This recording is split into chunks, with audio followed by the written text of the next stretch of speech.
Me fui. Bueno, gracias al Señor una vez más estamos para poder compartir hoy la palabra. Y la palabra siempre trae algo nuevo, la palabra siempre trae algo importante para nosotros como sus hijos, como hijos de Dios. Y yo quisiera partir preguntando, lógicamente, una pregunta que ustedes se van a responder. Y miren, me voy a basar en un versículo que justo leí anteriormente, que está en Job, capítulo 8, el verso 13. En resumen, el versículo da a entender que aquellos que olvidan a Dios no tienen esperanza.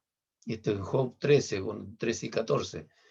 Aquellos que olvidan a Dios o que no consideran a Dios no tienen esperanza. Y para nosotros la pregunta es, ¿dónde se afirma nuestra esperanza? O sea, ¿dónde se afirma la verdad del Evangelio? Entendiendo, ¿no?, que el Evangelio son buenas nuevas de salvación. Y voy a dar respuesta, ¿no es cierto?, inmediata a esta pregunta. La verdad del Evangelio se afirma primero en entender y saber que hay un Dios que es real. La primera verdad que nosotros tenemos que entender para afirmar nuestra fe y nuestra esperanza es saber que hay un Dios que es real. Que nosotros creemos en un Dios que aunque no lo vemos, aunque no le vemos, sabemos que siempre está ahí. La verdad del Evangelio también se afirma, nuestra esperanza se afirma en Jesús, el Hijo de Dios, lógicamente. Nosotros sabemos que Jesús, como Hijo de Dios, vino a dar su vida por nosotros. Y esa es nuestra esperanza. Afirmamos nuestra fe entonces en el Hijo de Dios también. Y también las enseñanzas que dejó el Maestro, las enseñanzas que dejó Jesús, las palabras que él enseñó a sus discípulos y que también siguen siendo vigentes y actuales. Y esas palabras que son capaces de cambiar vidas para bien, si nosotros creemos, por supuesto, en fe, afirmando nuestra confianza en Él. Esas son nuestras bases por la cual nosotros tenemos esperanza y donde afirmamos nosotros nuestra fe. La declaración de Job, ¿por qué digo esto? Por esto mismo, ¿no? Porque la declaración de Job, en medio de su dolor, en la hora de su mayor agonía, es la mayor expresión de fe y de confianza en Dios que un hombre puede hacer.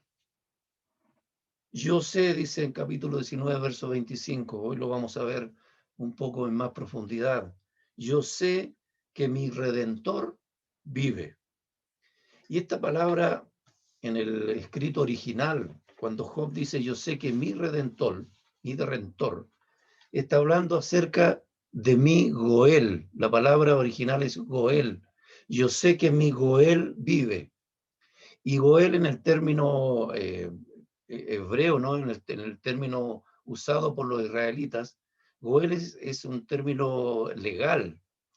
Y esto se usaba, ¿no? Cuando un familiar fallecía, tenía que haber un Goel, que en este caso era una persona cercana o el familiar más cercano, que intervenía al momento de que esa persona fallecía para vengar, por ejemplo, la muerte si hubiera sido por otro.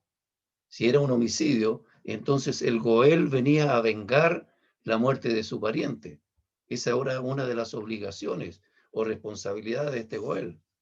En otros casos también era rescatar una propiedad o rescatar a uno de los deudos que quedaban del fallecido, rescatarlo de la esclavitud, porque muchas veces eran vendidos como esclavos cuando quedaban solos, los hijos, por ejemplo.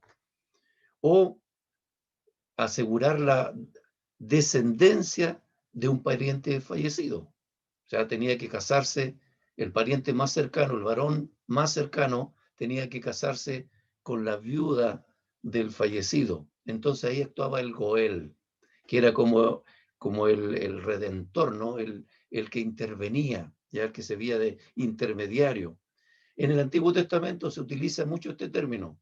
Por ejemplo, en el Salmo 119, verso 154 dice, el salmista dice, defiende mi causa y redímeme.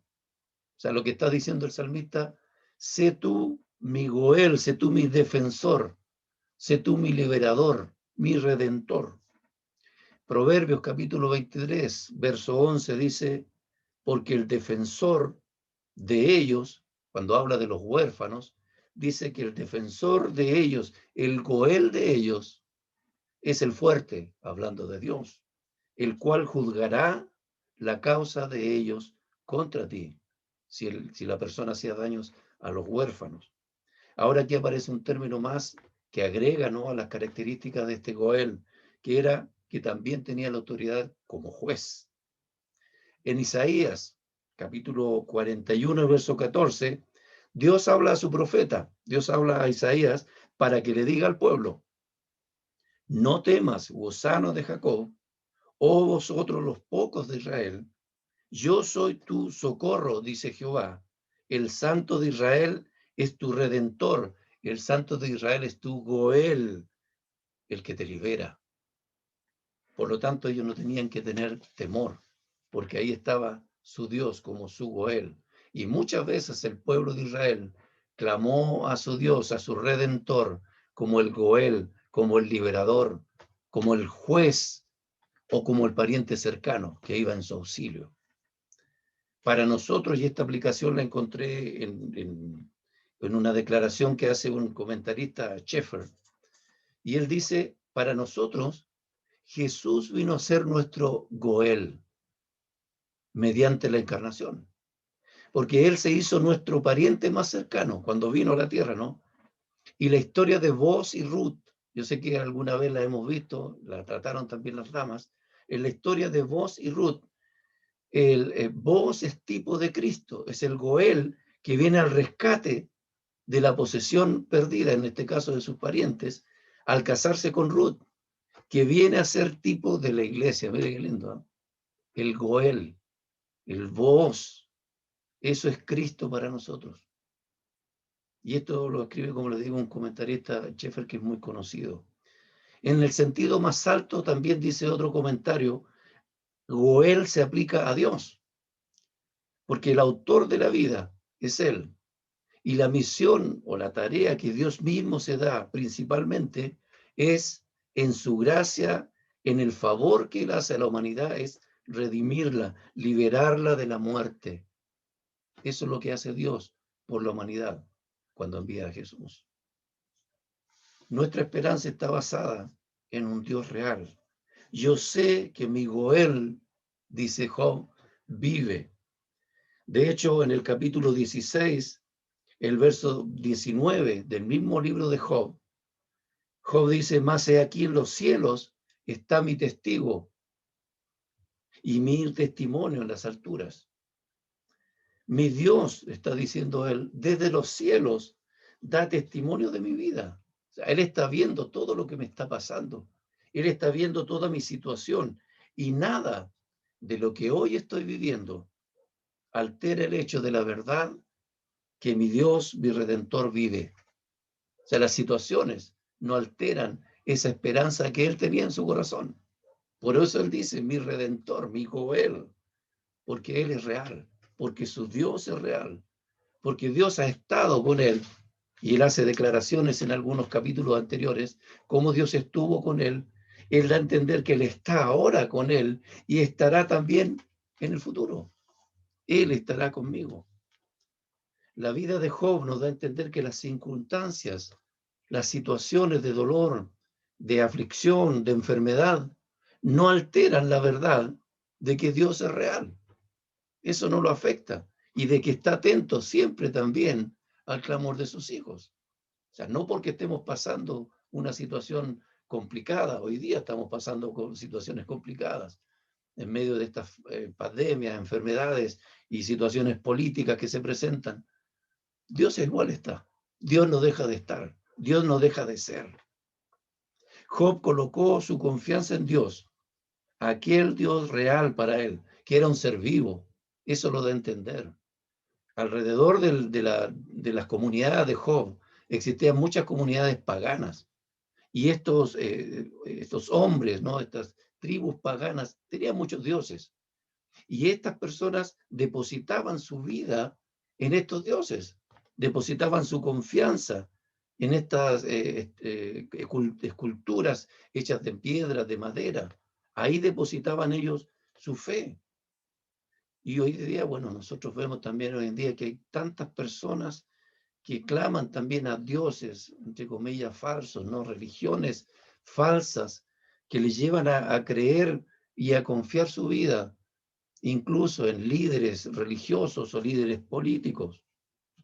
Nosotros como cristianos tenemos una razón que es verdadera, una esperanza que es cierta, por la cual nosotros nos gozamos.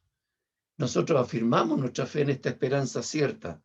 Nos gozamos saber que no estamos solos en este mundo.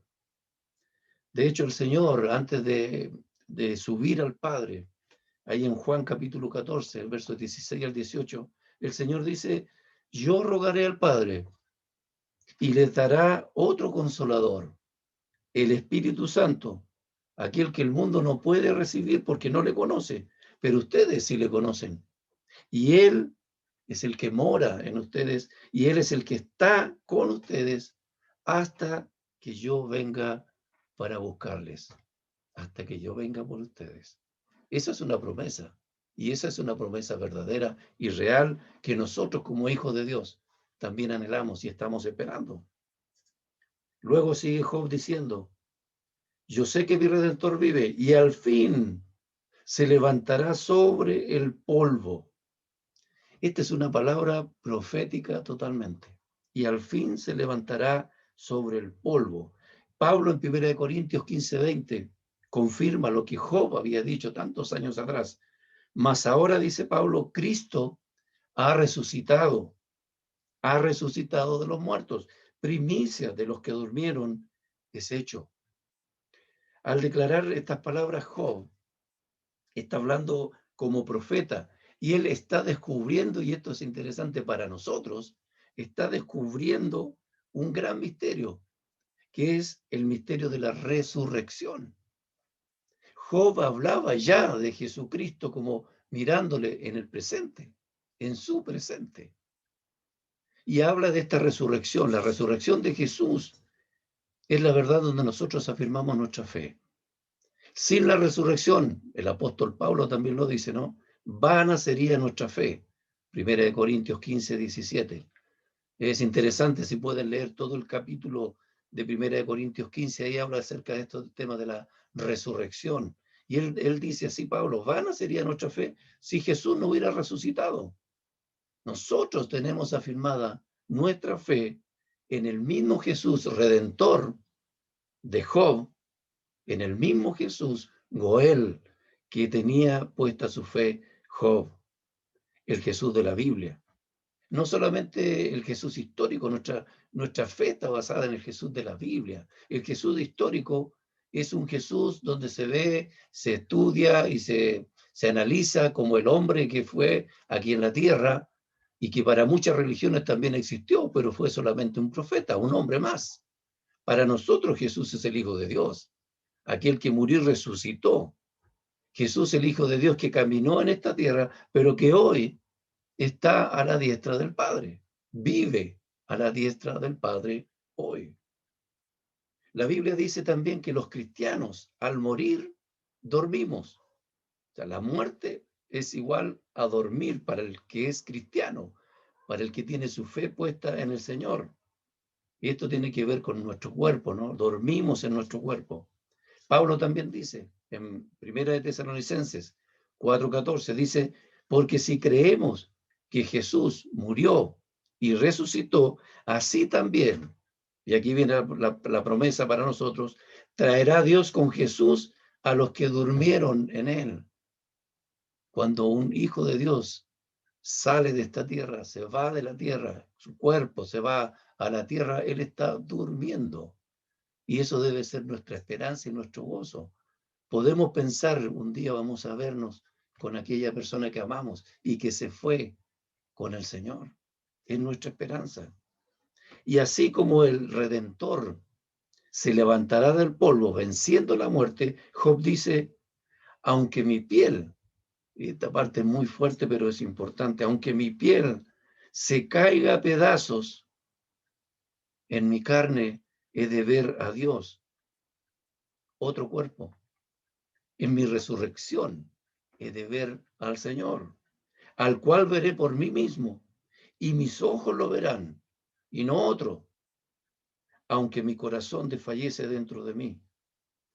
Todas estas palabras dichas por Job en el momento más crítico de su vida son de hecho confirmadas en el Nuevo Testamento por los apóstoles. Por ejemplo, Juan, en primera de Juan capítulo 3, verso 2, dice: amados, ahora somos hijos de Dios y aún no se ha manifestado lo que hemos de ser, pero sabemos, ahí está la certeza, ¿no? La convicción, que cuando Él se manifieste, seremos semejantes a Él, porque le veremos tal como Él es. Job tenía la esperanza de ver a su Redentor, verle cara a cara. Y Pablo dice, Juan dice aquí, le veremos tal como es. Y Pablo también lo dice en Primera de Corintios 13:12, dice, ahora vemos por espejo, oscuramente. O sea, en nuestros tiempos, ahora nosotros no entendemos todo. El espejo que ellos usaban en ese tiempo, como ustedes saben, era un trozo de bronce muy pulido o una plata muy pulida, que no era como hoy son los espejos, ¿no? Que son espectaculares. En ese tiempo no se veía muy claro todo. Entonces, por eso Pablo hace esta comparación. Ahora vemos como por espejo, oscuramente. Más entonces veremos cara a cara, rostro a rostro, al Señor. El anhelo de Job realmente en su corazón era ver a su Señor en su carne, en su presente, ¿no? En su presente. Y si no era así, por eso él declara después, esto es importante, si no era así, su esperanza igual era verle en su resurrección. Y su aflicción no hacía tampoco decaer su esperanza. Y esto es algo que nos debe animar a nosotros, ¿no es cierto?, a seguir, a pesar de todas las situaciones, nosotros podemos seguir adelante confiando en que las promesas de Dios se van a cumplir. Nuestra esperanza es ver al Señor un día también cara a cara. El mismo Señor Jesús en el Sermón del Monte, Él dice ahí en Mateo 5:8, bienaventurados los de limpio corazón, porque ellos verán a Dios. Bienaventurados los de limpio corazón, porque ellos verán a Dios, ellos verán al Padre. ¿Es esta nuestra esperanza? Bueno, yo creo que todos tenemos que decir amén. Esta es nuestra esperanza, ver un día al Señor. ¿Cuántas situaciones estamos viviendo? ¿Cuántas situaciones aún nos quedan por vivir en esta tierra? No lo sabemos. Pero siempre tenemos que tener esta esperanza, puesto los ojos en Jesús. También dice la palabra, ¿no? El autor y consumador de la fe. Mis ojos están puestos en Él, en medio de toda la situación que hoy vivimos. Y Job declara, y esto lo hace con mucha aprensión también, él dice, aunque mi corazón desfallece dentro de mí, aunque mi corazón desfallece dentro de mí, mi fe, en el fondo está diciendo él, y mi confianza no flaquea. El momento es duro, pero sigo adelante. La situación es compleja, pero sigo adelante porque yo sé que mi Redentor vive, porque yo sé que mi esperanza es cierta y está bien cimentada, está bien arraigada en el Dios verdadero. Quizás Job nunca imaginó cómo sus palabras, cómo su vida iba a trascender los tiempos. Yo creo que él nunca pensó que su vida iba a trascender tanto en los siglos, hasta llegar incluso hoy a nuestra época, y va a seguir. Nunca imaginó cómo su testimonio de fe inquebrantable, porque así fue, su testimonio serían de tanta bendición, como su vida en esas situaciones tan buenas o malas, iban a ser transmitidas, iban a ser de ejemplo para miles y millones de cristianos en otras épocas, hasta hoy. Yo creo que él nunca se hizo la idea de esto, pero sí él en un momento, de hecho, después de pedirle a sus amigos que tuvieran compasión de su vida, después de pedirle a sus amigos que tuvieran misericordia. Y voy a leer esos versículos en el capítulo 19, volviendo un poquito atrás. Cuando él dice, mi piel y mi carne se pegaron a mis huesos y he escapado solo con la piel de mis dientes. Oh, vosotros, mis amigos, tened compasión de mí, porque la mano de Dios me ha tocado. ¿Por qué me persiguen como Dios? Y ni aún de mi carne se sacian. O sea, ni aún por la situación que estoy pasando, ustedes tienen misericordia. Y aquí viene la declaración del anhelo de su corazón. Y esto es interesante. Él dice, ¿quién diese ahora que mis palabras fuesen escritas? ¿Quién diese que se escribiesen en un libro? Que se escribiesen con un cincel de hierro y con plomo, que fuesen esculpidas en piedra para siempre. Job no sabía lo que significaba esto, ¿no? La redención de él, su vida, lo que significaba lo que iba a significar para nosotros y también para su pueblo. El anhelo que lo que él estaba viviendo no se olvidara en el tiempo, eso es lo que él está diciendo, sino que quedara como otro ejemplo para futuras generaciones. Y esto se cumplió. Dios estaba escribiendo su historia. Dios estaba escribiendo ya su legado de fe, su vida, su biografía, ya tenía un lugar en el libro de Dios. Y también en la historia de Israel, y también en la historia de la iglesia, y también en la humanidad. Su vida estaba haciendo historia. Qué interesante, yo me puse a pensar también por mí mismo, dije, historia, ¿estaré yo, mi vida, estaré haciendo historia de alguna manera? ¿Qué tiene que Dios escribir de mí para hacer realmente historia? ¿O estará mi vida marcando algo en la historia de la humanidad? ¿O cuando yo acabe mi tiempo aquí en la tierra, nadie se va a acordar de lo que yo hice? ¿Nadie se va a acordar de lo que yo dije? ¿Nadie se va a acordar de mí por nada? Aparte de mi familia, quizás. ¿Cuánto realmente es mi vida? Las manos de Dios es importante aquí en la humanidad, en lo que yo estoy haciendo.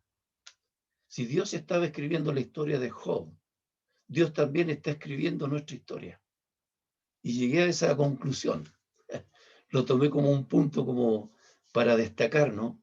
Que nuestra vida está haciendo historia de alguna manera. Dios está escribiendo lo que nosotros estamos viviendo para dar ejemplo a futuras generaciones. Yo tomé 3 puntos para como cerrar un poco este capítulo, ¿no? Y esta declaración de Job. Lo primero, destacar, ¿no? Que nuestra fe está cimentada en Dios, el verdadero, el real, el único. Ahí está nuestra vida cimentada y en la verdad del Hijo de Dios, en Jesús, que a través de su palabra Dios nos lo da a conocer. Por eso es importante conocer la palabra. Por eso es importante estudiar la Biblia para conocer a Jesús, conocer a nuestro Redentor. En segundo lugar, Jesús, como dice el hermano Schaeffer, ¿no? Es nuestro Goel. Jesús es nuestro Redentor. Jesús es nuestro liberador. Jesús es nuestro socorro. Aquel que viene a nuestro auxilio cuando clamamos a Él. Siempre está ahí, presente. Y en tercer lugar, lo que decía, Dios también está escribiendo la historia de tu vida hoy. Dios está escribiendo la historia de tu vida hoy. Desde el momento que el Señor nos permite disfrutar de ser salvos, de conocer a Jesús, comienza a escribirse nuestra historia. De ahí para atrás, el Señor dice la palabra que Él borra todo, nuestro pecado, todo lo que atrás fue algo que para nosotros incluso nos puede hasta avergonzar. La palabra enseña que desde ahí hacia atrás Dios borra todo eso. Y de ahí en adelante, desde que conocemos al Señor, comienza a escribir nuestra historia. Y esa historia, y esto es tan importante, esa historia es la que están leyendo mis hijos, es la que está leyendo tu esposo, tu esposa, es la que está leyendo tu vecino, tus amigos. Esa historia es la que están leyendo tus compañeros de trabajo. ¿Qué estoy aportando para que Dios escriba en esa historia mía? ¿Estoy siendo ejemplo? ¿Estoy dejando un buen legado de fe en Dios, en quienes me rodean? ¿Estoy dejando realmente un legado de historia donde digan, sí, él fue un hombre de Dios, sí, ella fue una mujer de Dios? ¿Estoy dejando el legado de la fe en aquellos a quienes amo? Y esa es una de mis preocupaciones constantes. Cuando pienso especialmente en mis hijos, estoy dejando un legado que a ellos pueda enseñarles realmente que hay que aferrarse a Dios, un legado donde yo les estoy enseñando la fe verdadera, donde ellos se sujeten a esta esperanza que también yo tengo. Estoy llevando una vida que realmente es un ejemplo para ellos y para quienes me rodean. Incluso estoy mostrando en mi vida un testimonio en que el enemigo no tenga nada que decir de mí, porque Satanás también está leyendo mi vida. Satanás también está leyendo mi historia. ¿Cuál es la historia que Dios está escribiendo de ti? ¿Cuál es la historia que Dios está escribiendo de tu vida? Ya tenemos escrito nuestro nombre, ya dice la palabra, en el libro de los cielos, en el libro de Dios. Pero mi historia se está escribiendo, tu historia se está escribiendo. Qué importante es, ¿no? ¿Cuál va a ser el argumento que nosotros tenemos? ¿Cuáles son los argumentos que Dios está colocando ahí? ¿Por qué estoy destacándome ante el Señor y para su gloria? Quisiera que tuviéramos un momento de oración.